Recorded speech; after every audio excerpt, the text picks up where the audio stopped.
Saya memberikan apresiasi, mudah-mudahan Atta dan Aurel selalu dalam lindungan Allah Subhanahu wa Ta'ala. Semakin berkah rezekinya, semakin banyak segala aktivitasnya selalu dalam selalu dalam ridha Allah Subhanahu wa Ta'ala.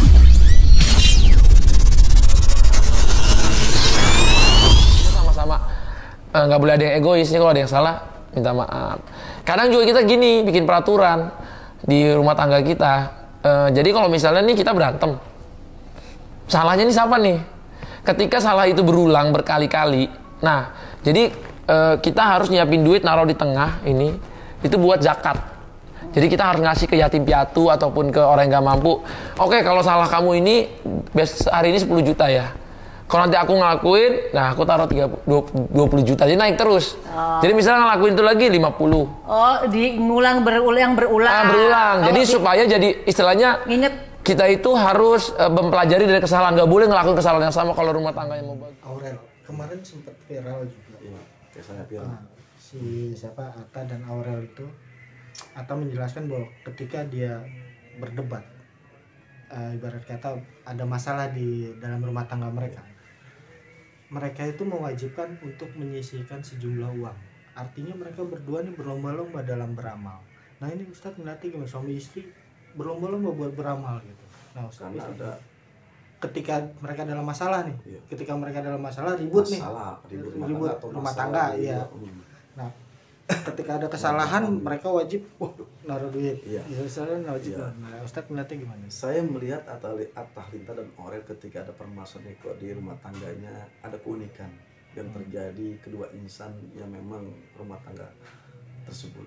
Artinya ketika dia ada problem, dia bukan pergi ke dukun, kemudian malah pergi kabur dari rumah, tapi solusi yang memang dia lakukan adalah justru menabung, menaruh uang. Marah lagi, problem lagi rumah tangganya, ditaruh lagi uang 10 juta, 20 juta, si Halilintar nggak mau kalah, ditaruh lagi uangnya, dan seterusnya. Ini ternyata problemnya mereka adalah mencari kedekatan dirinya kepada Allah Subhanahu wa Ta'ala. Subhanallah.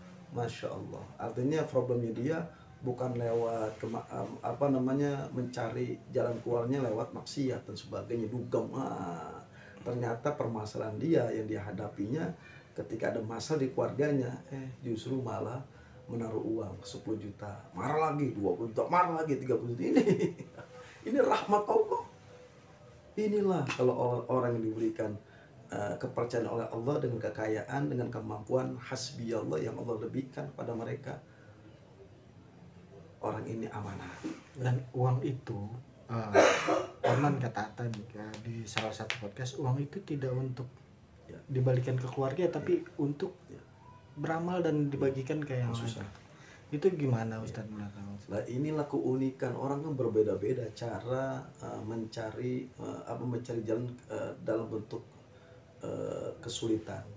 Tapi Atta dan Aurel di sini adalah ketika mereka ada problem rumah tangganya diuji masalah dan sebagainya, tapi justru malah dia mengumpulkan uang itu jumlahnya puluhan, bukan sekarang mungkin bisa ratusan juta, mungkin Allah alam besok yang mereka kumpulkan. Ternyata hasil dari marah-marah mereka, hasil daripada masalah mereka, ada buah yang manis, membuahkan kebaikan. Apa? Menumpukan harta. Hartanya buat kemana? Orang susah diberikan.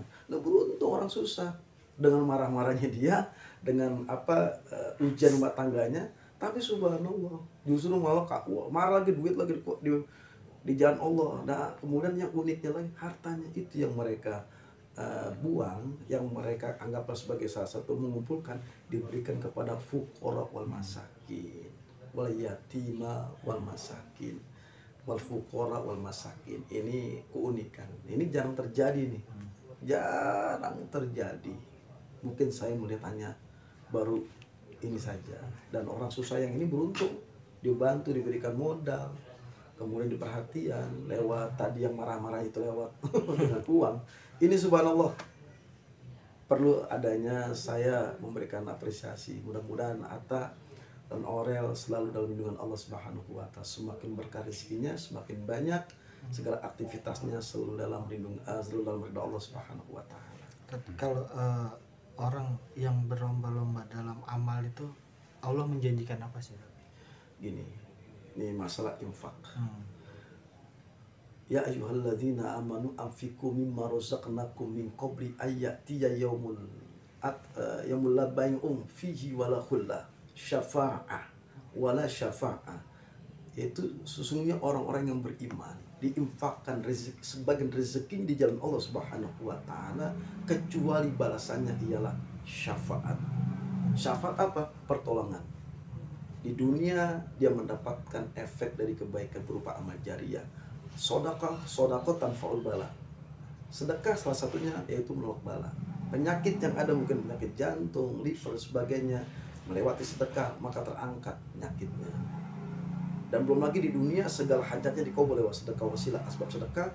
Kita semakin baliyasdat akan semakin tumbuh, makin banyak dan tidak akan berkurang. Itu di dunia dibayarnya oleh Allah. Bagaimana nanti di alam barzakh ketika kita hidup sendirian, tidak ada yang menemani kecuali amal soleh, sedekah kita. Laula akhirtani ya Rabbi laula akhirtani ila ajalin qarib fa asaddaq wa akun minas sholihin.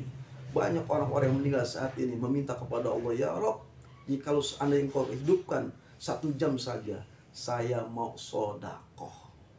Sodakoh tadi bisa menolak bala. Sedekah bisa menghantarkan rumah tangganya sakinah mawaddah rahmah. Dengan sedekah hajatnya dikabul Allah Subhanahu wa taala. Dengan sedekah bisa menolong keluarganya yang mungkin sudah meninggal, maka menjadi amal soleh, ladang amal ibadah. Yang masih hidup makin tambah sehat. Dengan sedekah urusan yang tadinya mungkin rancu dan sebagainya, itu Allah berikan jalan keluarnya. Dengan sedekah kita akan dimuliakan oleh Allah, dimuliakan oleh langit Allah, dimuliakan oleh buminya Allah, lebih lagi adalah dimuliakan oleh manusia. Kenapa lewat sedekah itu akan mendapatkan syafaatnya yang pasti bertemu Rasulullah Sallallahu Alaihi Wasallam.